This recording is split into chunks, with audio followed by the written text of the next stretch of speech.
Hey there, cats and kitties. I am the Blues Man, Johnny Blues, and with this video I'll be responding to a comment made by viewer Billy Skidmore on my previous Doctor Who video talking about Peter Capaldi's reveal, in my opinion, not having been done too early and everything like that. Basically, Billy asks whether I think River Song's regenerations that she gives up in Let's Kill Hitler have added to the Doctor's regenerations. And this is something that I've talked about a few times in the past, and pretty much, since I haven't talked about it in a while. And the whole regeneration aspect is coming to the forefront in Doctor Who, whether it's with Matt Smith's end days or whether it's Peter Capaldi's beginning days. It's a big mystery now that we know that there's a John Hurt Doctor and everything like that. What exactly is going on? How are we going to secure the longevity of this Time Lord known as the Doctor? And quite frankly, when it comes to River Song's last remaining regenerations, however many of those there were, to save the Doctor, I don't feel that it's going to have impacted his regeneration cycle at all. I'm not saying it's impossible. Surely another writer could tackle it if they so chose, but I think Stephen Moffat has alternative plans. I think basically what River Song did was she used the last of her energies. Let's say she had, just for argument's sake, 6 remaining regenerations left.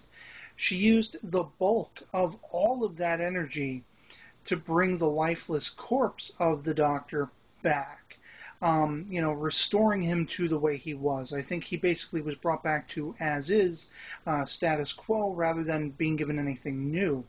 Somewhat similarly, to what we saw in The Night of the Doctor with the 8th Doctor and the Sisterhood of Karn. Basically, they somehow off-screen brought him back for 4 minutes to let him basically come to the conclusion of drinking an elixir and get that regenerative process going again.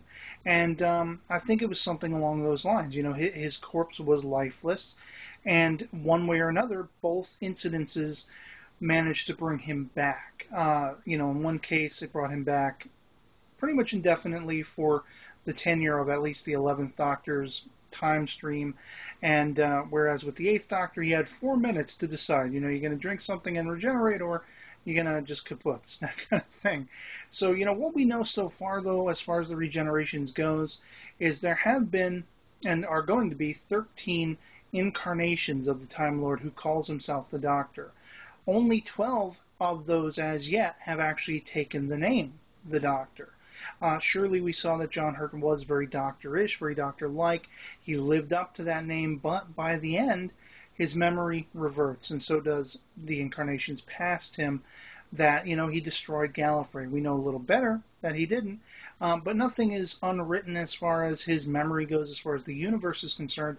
Gallifrey still burned, it still went away, and the Doctor was the cause. He was the focal point. So nothing changes really, except from this point forward, hey, there's still a string of hope that Gallifrey's out there and can be saved someday by the Doctor.